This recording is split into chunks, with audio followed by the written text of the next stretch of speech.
नमस्कार बच्चों, मैं निशा तिवारी आज आप सभी के समक्ष प्रस्तुत हूँ मानवीय करुणा की दिव्य चमक नामक पाठ के साथ, जिसे सर्वेश्वर दयाल सक्सेना जी ने लिखा है। आइए चंद शब्दों के माध्यम से जानते हैं हम लेखक के विषय में। इनका जन्म 1927 में जिला बस्ती उत्तर प्रदेश में हुआ। इनकी उच्च शिक्षा इलाहाबाद विश्वविद्यालय से हुई। इन्होंने अध्यापक, आकाशवाणी में सहायक प्रोड्यूसर, दिनमान में उप संपादक और वे पराग के संपादक रहे। ये बहुमुखी प्रतिभा के साहित्यकार थे। सन 1983 में इनका आकस्मिक निधन हो गया। इनकी प्रमुख कृतियाँ जो हैं वे कुछ इस प्रकार से हैं: काठ की घंटियाँ, जंगल का दर्द, खूंटी पर टंगे लोग, पागल कुत्तों का मसीहा, सोया हुआ जल, बकरी आदि। आइए देखते हैं हम पाठ का सार।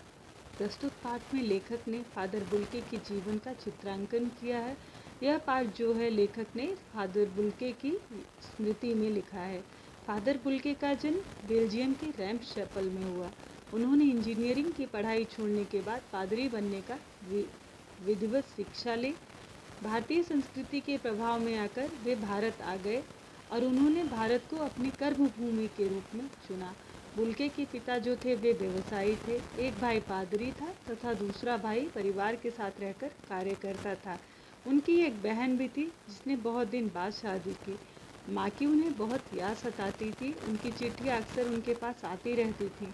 उन पत्रों को वे हमेशा अपने मित्र डॉक्टर रघुवंश को दिखाते रहते थे। भारत में उन्होंने जीसेट संघ में 2 साल पादरियों के बीच रहकर धर्माचार की शिक्षा प्राप्त की।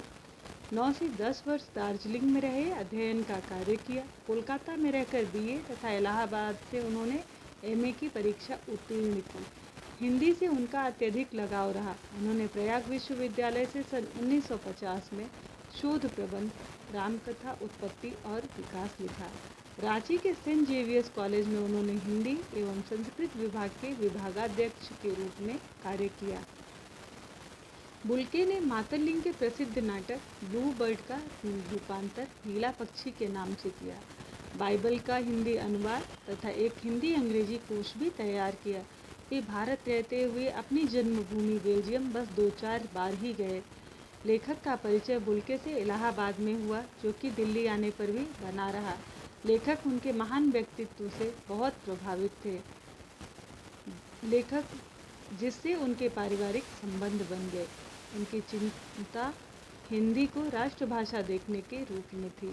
वे हिंदी भाषियों को ही हिंदी की उपेक्षा करने पर झुंझलाते और दुखी हो जाते।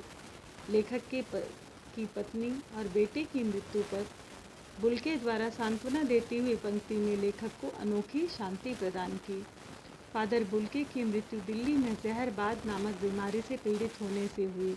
अंतिम समय में उनकी दोनों हाथों की उंगलियां सूज गई थी। दिल्ली में रहकर भी लेखक को उनकी बीमारी के और उपस्थिति का ज्ञान न होने से बहुत ही अफसोस हुआ। 18 अगस्त 1982 की सुबह 10 बजे कश्मीरी गेट निकलसन कब्रगाह में उनका ताबूत एक नीली गाड़ी से रघुवंश जी के बेटे परिजन राजेश्वर सिंह और कुछ पादरियों ने उतारा और अंतिम छोर पर पेड़ों की घनी छाया तक ले जाया गया।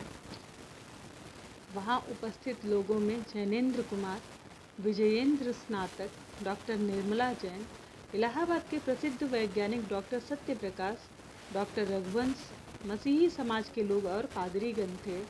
फादर बुल्के के मृत शरीर को कब्र पर लेटाने के बाद रांची के फादर पास्कल तोयना ने मसीही विधि से उनका अंतिम संस्कार किया और सबने श्रद्धांजलि अर्पित की। लेखक के अनुसार फादर ने जीवन भर अमृत पिलाया, फिर भी ईश्वर ने उन्हें जहरबाद द्वारा मृत्यु देकर अन्याय किया।